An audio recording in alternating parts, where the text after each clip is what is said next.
Hi, Artemis Paint here. In this video I will explain how we as punters or traders can identify a potential fixed football match. If we can identify match fixing, and I believe we can, we have a very strong method of making money from the market. Why? Because if you're right about the match being fixed, you are no longer dealing with probabilities. This is because if a match is fixed and you've read the market correctly, you have a bet that is close to a dead cert. This is because a fixed match is, well, it's fixed, and therefore probabilities don't enter the equation. This video is about match fixing, how to read the market, and how to find value. So let's get started.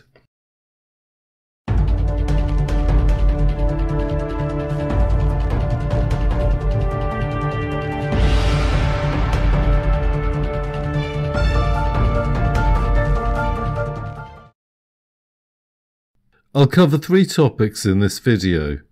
Firstly, I'll explain the difference between standard value betting and betting on the match fix. I'll explain that when betting on the fix, you can be wrong a lot of the time, but still come out with a long-term profit.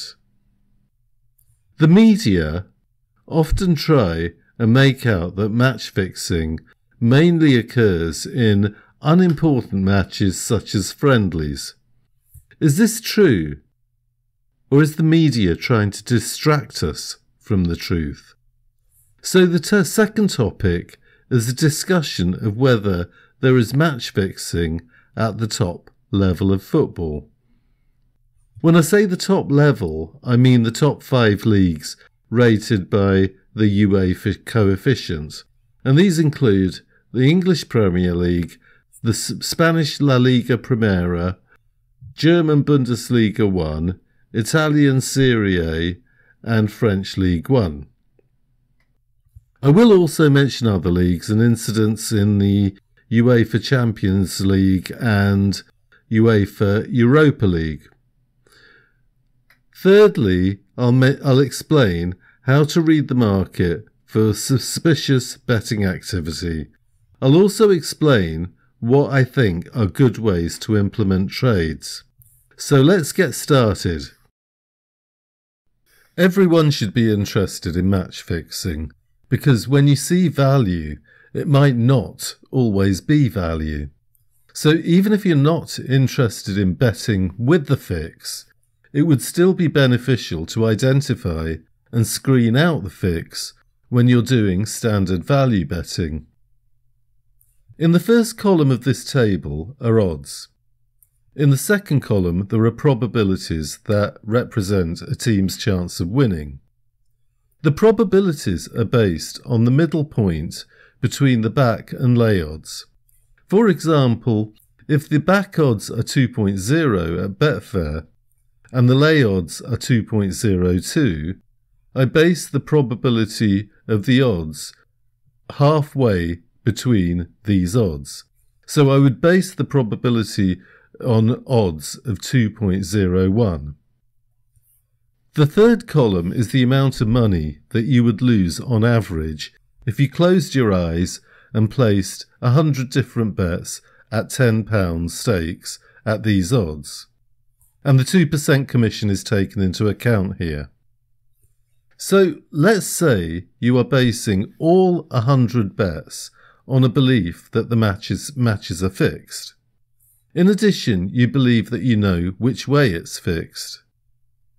The fourth column shows how often you would have to be right about match fixing to get into profit. The claim in the heading that you can be wrong 98% of the time relates to the odds between 1.5 and 3.0. So here, the two certs are replacing 2 of your 100 bets. So you would have 2 certs and 98 bets running randomly. In other words, you won't necessarily lose just because you thought a match was fixed and you were wrong. So the fifth column shows how much profit you would make if you were right about the match fixing when you get exactly the number of required certs that are listed in column 4. The key to understanding this is, if you're right about the match fix, you have something approximating a dead cert. There are no longer probabilities involved because the match is fixed.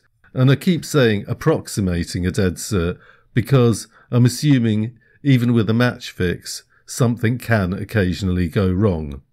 However, you don't need to be right often. You won't ever know for sure which bets were based on the match being fixed and which were based on random wins. Even if you win, you could have been wrong about the match fix, and your win could have come from a random bet.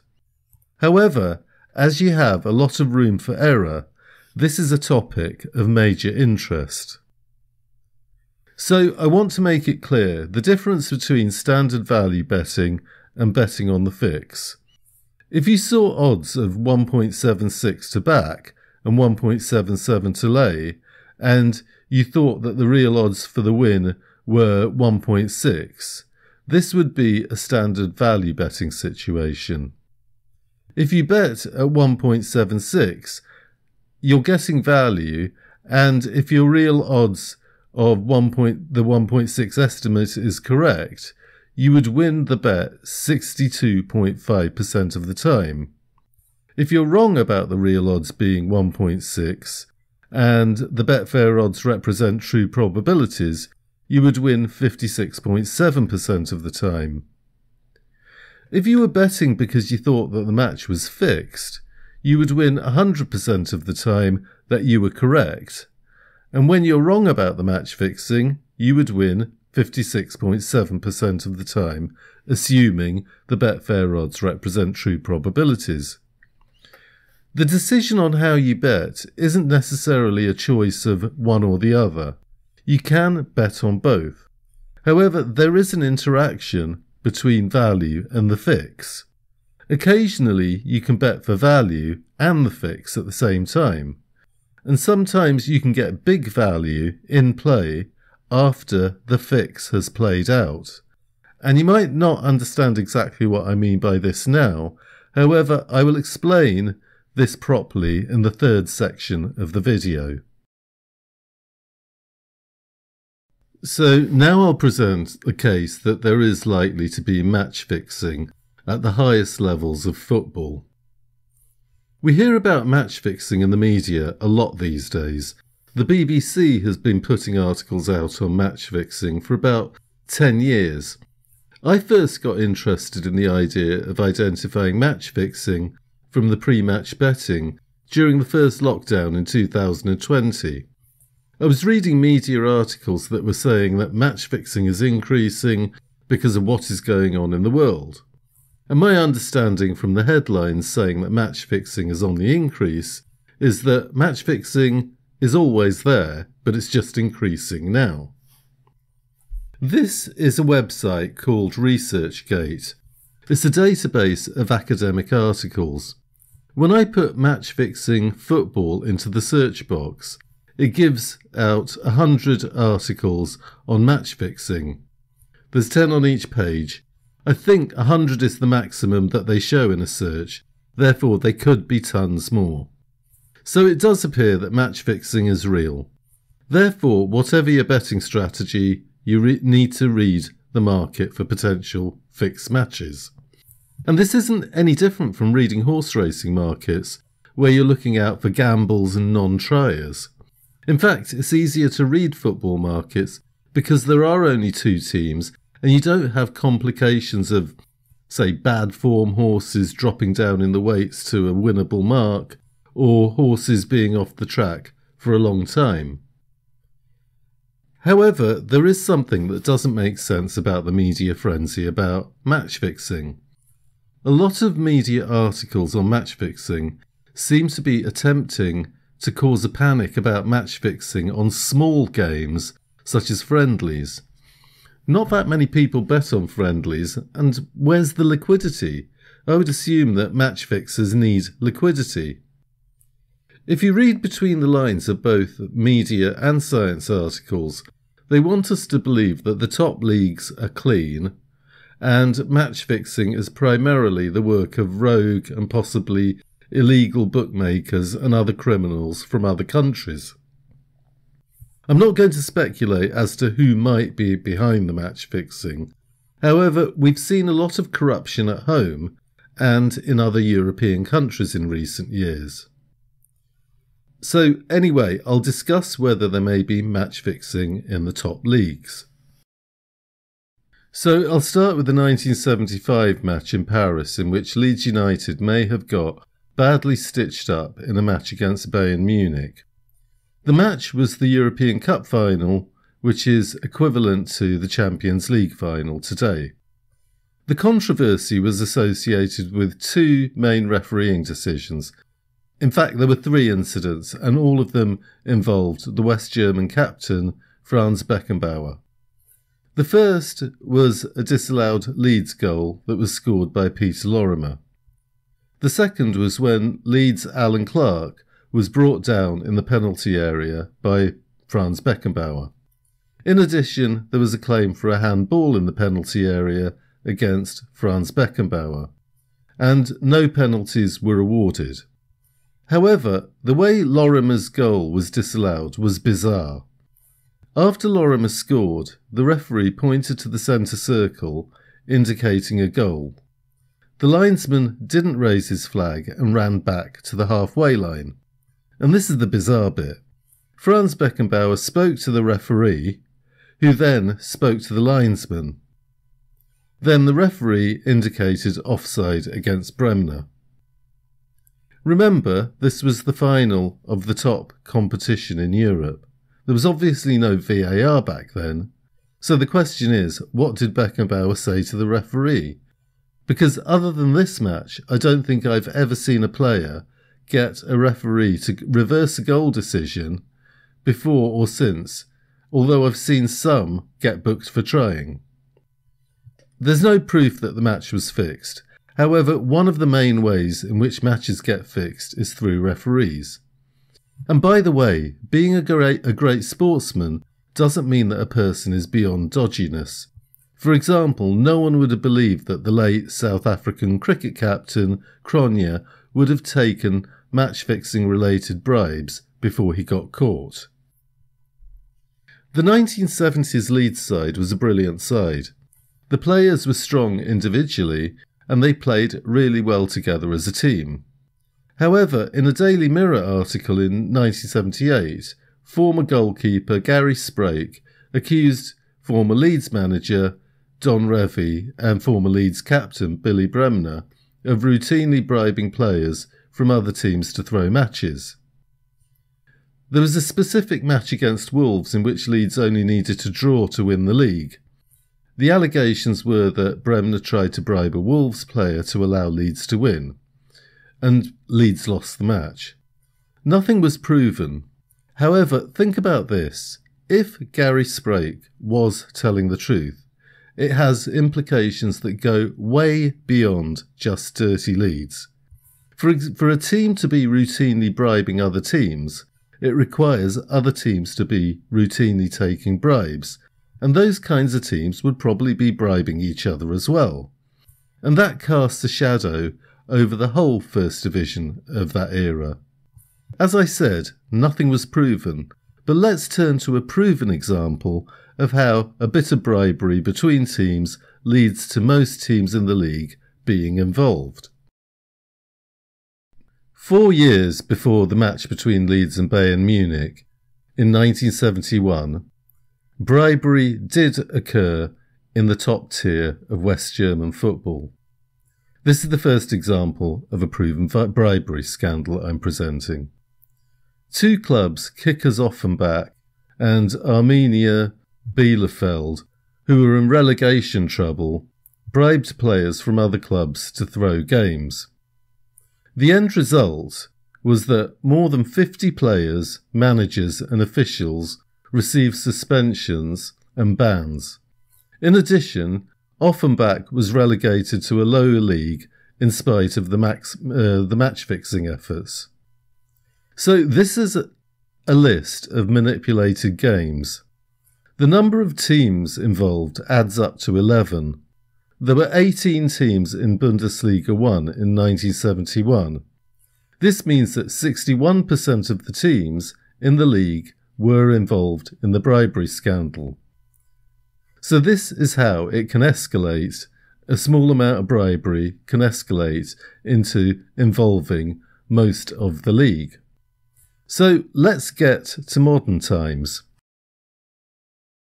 So I'll just mention that before the 2009 scandal, there was a 2005 German match-fixing scandal which involved €2 million and a referee, Robert Heuser, who confessed to fixing and betting on matches in Bundesliga 2, the German Cup, and the then third division.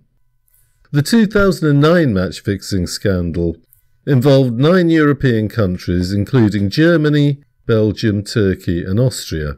I'm just mentioning these countries because I have Poisson calculators for their top leagues. And making this video, I'm thinking that if I have time, I might add German Bundesliga 2 to my Poisson calculators. Anyway, in the 2009 match-fixing scandal, 200 matches were investigated, including 12 qualifying matches in the UEFA Europa League and 3 in the UEFA Champions League. So we have the Europa and the Champions League, which are prestigious competitions. The Calciopoli match-fixing scandal is an interesting one because it shows how far match fixers might go to get results. This scandal is associated with Italy's Serie A and specifically with Juventus. Phone taps and other methods uncovered evidence of match fixing. Club officials threatened referees with negative effects on their future earnings to benefit Juventus. So referees weren't necessarily bribed, they were threatened. Referees gave red cards to top players in matches immediately before a game against Juventus, and this meant that the red-carded player couldn't play in the next match against Juventus. This is an unusual and a more complex form of match fixing. In this case, an earlier match was being fixed to influence the result of a future match. Referees used other actions such as incorrect offside decisions to benefit Juventus. So that's Serie A and a top club in Serie A as well. So let's move over to France. The French football bribery scandal occurred during a 1992-93 French Division 1 match between Valenciennes and Marseille. The then president of Marseille, Bernard Tapie, and the then general manager, Jean-Pierre Bernet, got one of their own players to ask 3 Valenciennes players to underperform in the match. They said that they did this so that Marseille could stay fresher for their 1993 UEFA Champions League final match against AC Milan. So, I mean, he's hardly going to say that he did it because he wanted to make sure that he got enough points to win the league. So 2 of the Valenciennes players took the bribe. However, the third player, Glassman, didn't. He grasped them up instead and was consequently awarded the 1995 FIFA Fair Play Award. The scandal led to the league title being taken away from Marseille and 5 people getting convicted for corruption, 2 of whom went to jail and 3 others getting suspended sentences. So Spanish La Liga has the same kind of thing. In this case, a team was trying to buy its way out of relegation. The result was 2 former players getting 1-year jail sentences and the then Osasuna director getting 8 years. The Sun writes, "It's believed that end-of-season payments to other clubs for beating rivals have been commonplace in the past, making this the first match-fixing prosecution, a landmark moment in Spanish football. This is an important point. For every fixed match that ends up with convictions, there are probably tons of fixed matches that don't. It's like any repeatable crime for money. By the time the criminal gets caught, has probably committed the same crime numerous times. In addition, it's unlikely that teams just take bribes to enable other teams to win leagues or avoid relegation. They take bribes for money, and as the betting industry is as big as it's ever been, this means that match fixing is potentially profitable for those who partake in this activity throughout the season. Therefore, match fixing might not necessarily occur just at the end of the season. It can occur throughout the season. In 2011, FIFA announced a £17.5 million plan to crack down on match fixing. They said that the money would be spent on a 10-year anti-corruption programme to educate players, referees and officials. And this might sound like an honourable and generous act. However, it sounds a bit odd to me. The way I read that is that FIFA pledged to spend £17.5 million to educate players, referees and match officials who already know that they're not supposed to be match fixing. And it's already over 10 years since FIFA's 10-year anti-corruption programme, and the media are still going on about match fixing. So I guess that FIFA's £17.5 million plan wasn't a success.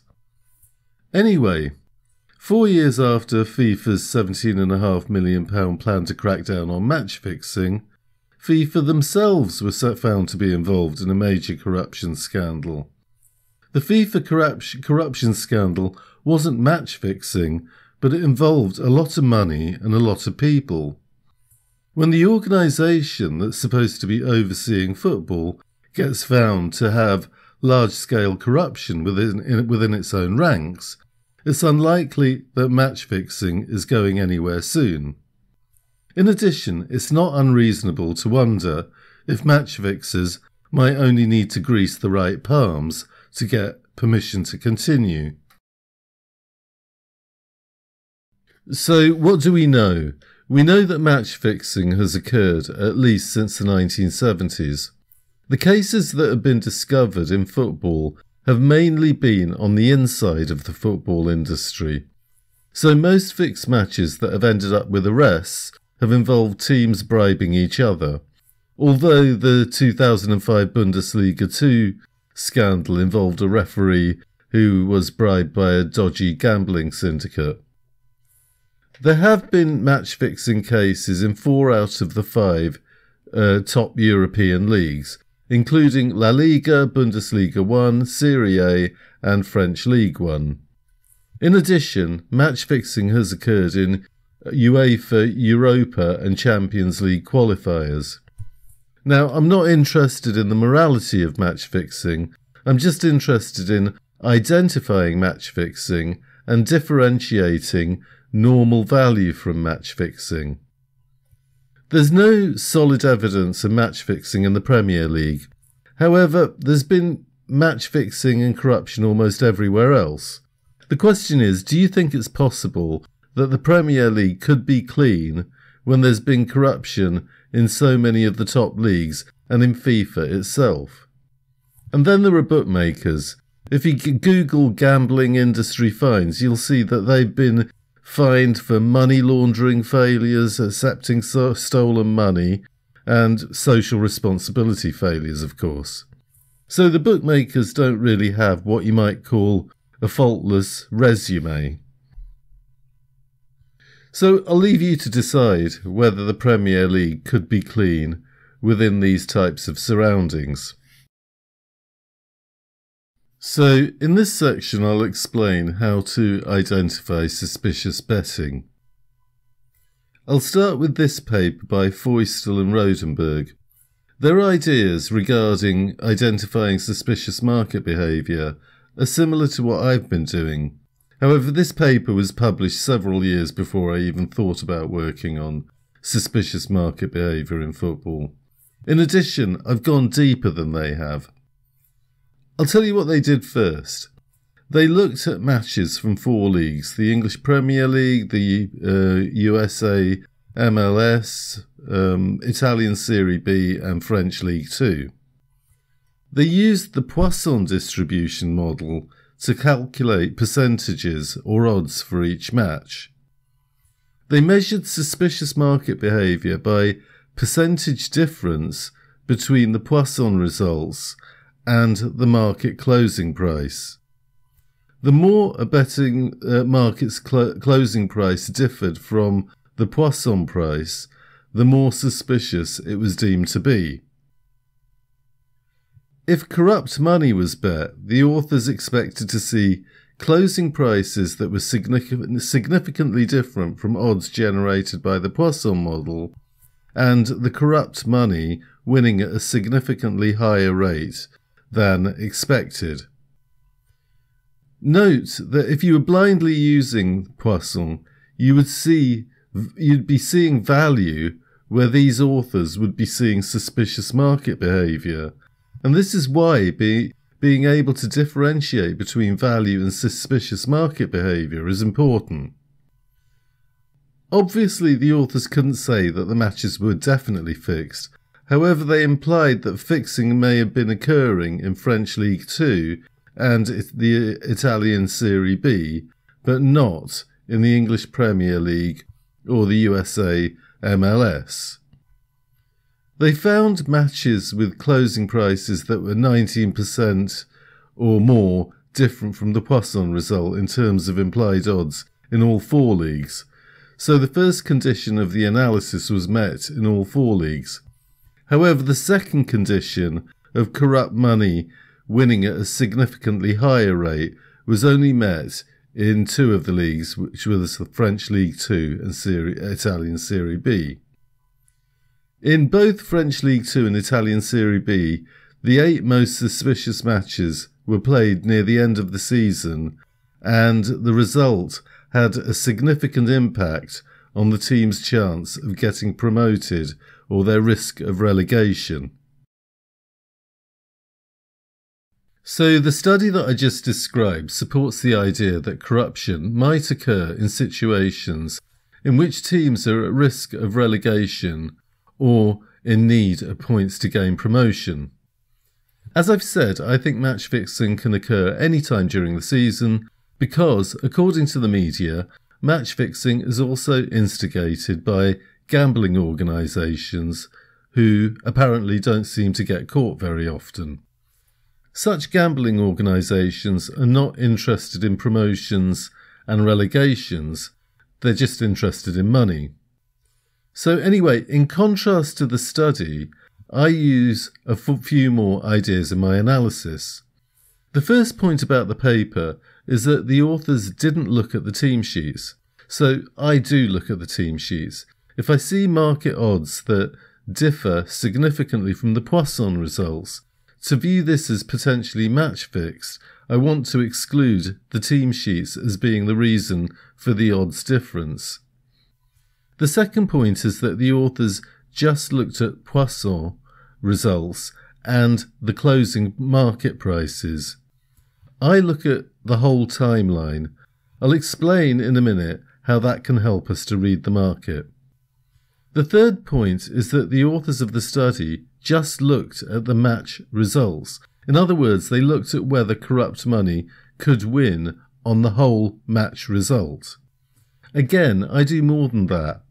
I also count a match as potentially corrupt if the corrupt money could have hedged for a profit at any time during the match. And this is especially the case when the long shot just happens to score a goal early in the first half.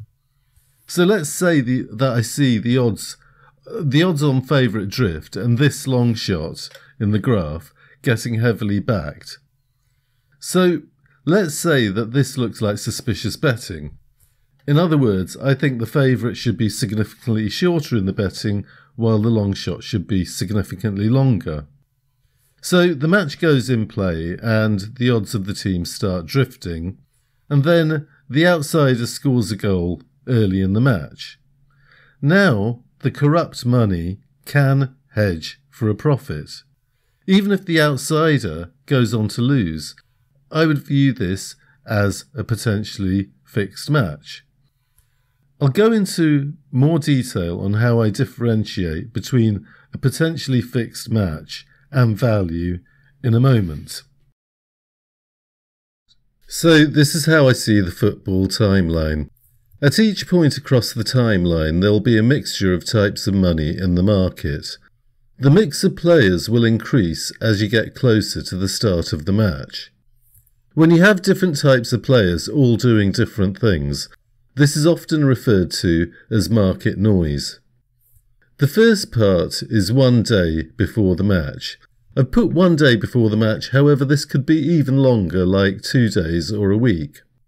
There'll be punters and traders all through the timeline. I've just put names such as form readers, early team sheet money and inside information money to emphasise who's likely to be active in the market and possibly who might be influencing the market most at each point in time.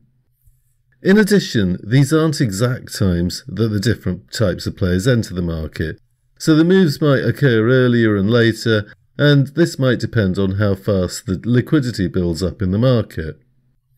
The types of people involved in the market at 1 day or before are likely to be form-reading punters and traders who are looking for value. They won't be thrill-seeking or instant gratification punters. Such punters will usually get involved closer to the start of the match. And because these are form readers and liquidity is low, if anything dodgy is planned, it won't usually show up yet. From 5 hours to the start of the match, there'll be relatively more activity. At around 5 hours before the match, you might start to see money that comes in from people who've got the team sheets early. The team sheets are usually published online 1 hour before the start of the match. However, I've heard that journalists get the team sheets even earlier than that, so that they can print them out immediately after the clock hits the 1 hour pre-match mark. Although they're probably not supposed to do this, some journalists sell the team sheet information early. And this means that there'll be some punters who know who's on the team sheets before the 1 hour pre-match mark. In addition, the bookmakers will almost definitely know who's on the team sheets. If punters have got enough money to obtain the team sheets early, I'm sure the bookmakers can afford to buy this information as well. So the effects of the team sheets can sometimes show up in the betting before the 1 hour mark.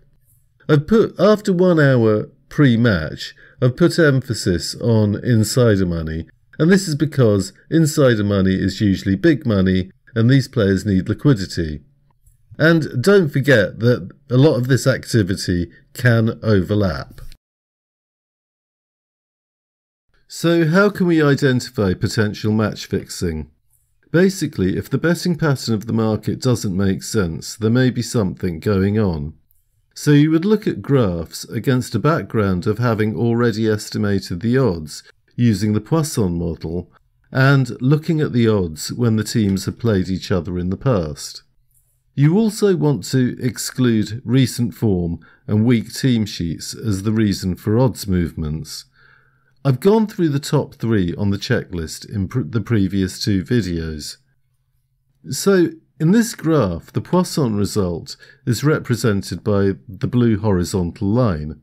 The odds of a short price favourite open higher than the line, and they don't do much until 1 hour pre-match. Then the odds drift. So the last part of the pattern doesn't make sense. You'd expect the odds to stay where they are or move towards the expected odds.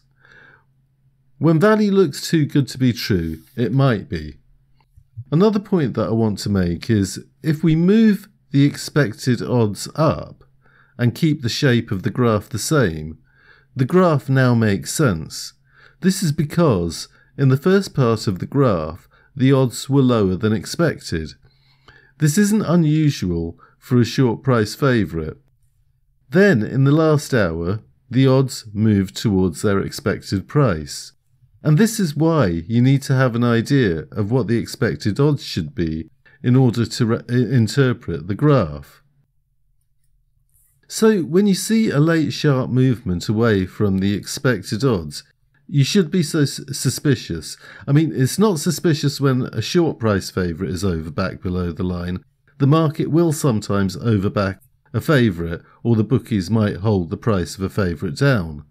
However, when the long shot is heavily backed and the short price favourite drifts, that is suspicious.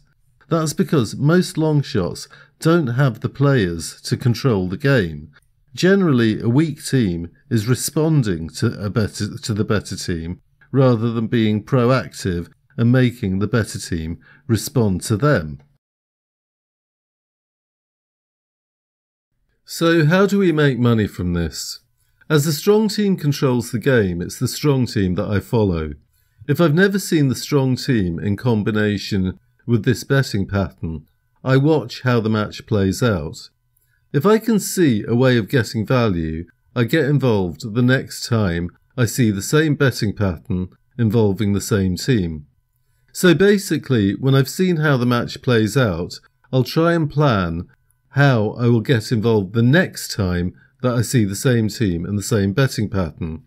And you might think that the same betting pattern won't be used, however you'll be surprised. I've often seen the same pattern used in the next match. Towards the end of last season, I saw this betting on a match between a weak team and a very strong team. So this is the graph of the short price favourite. It hadn't done anything significant in the betting coming up to the 1 hour pre-match mark. However, its odds were above the expected odds. After 1 hour pre-match, the odds drifted while the outsider was getting heavily backed. Now, the strong team was doing well in the league, but couldn't afford to lose points. That's if the team wanted to stay in contention to get what it was aiming for. So anyway, the match started, and the heavily backed outsider scored a goal within 15 minutes into the first half. So at this point, pre-match long shot backers could hedge for a profit. The favourite went on to win 2-1, and the favourite was the away team in that match. In the favourite's next away match, the pre-match betting was more or less the same. So I decided to wait to see if there would be an early goal from the long shot. Again, the long shot scored within 15 minutes.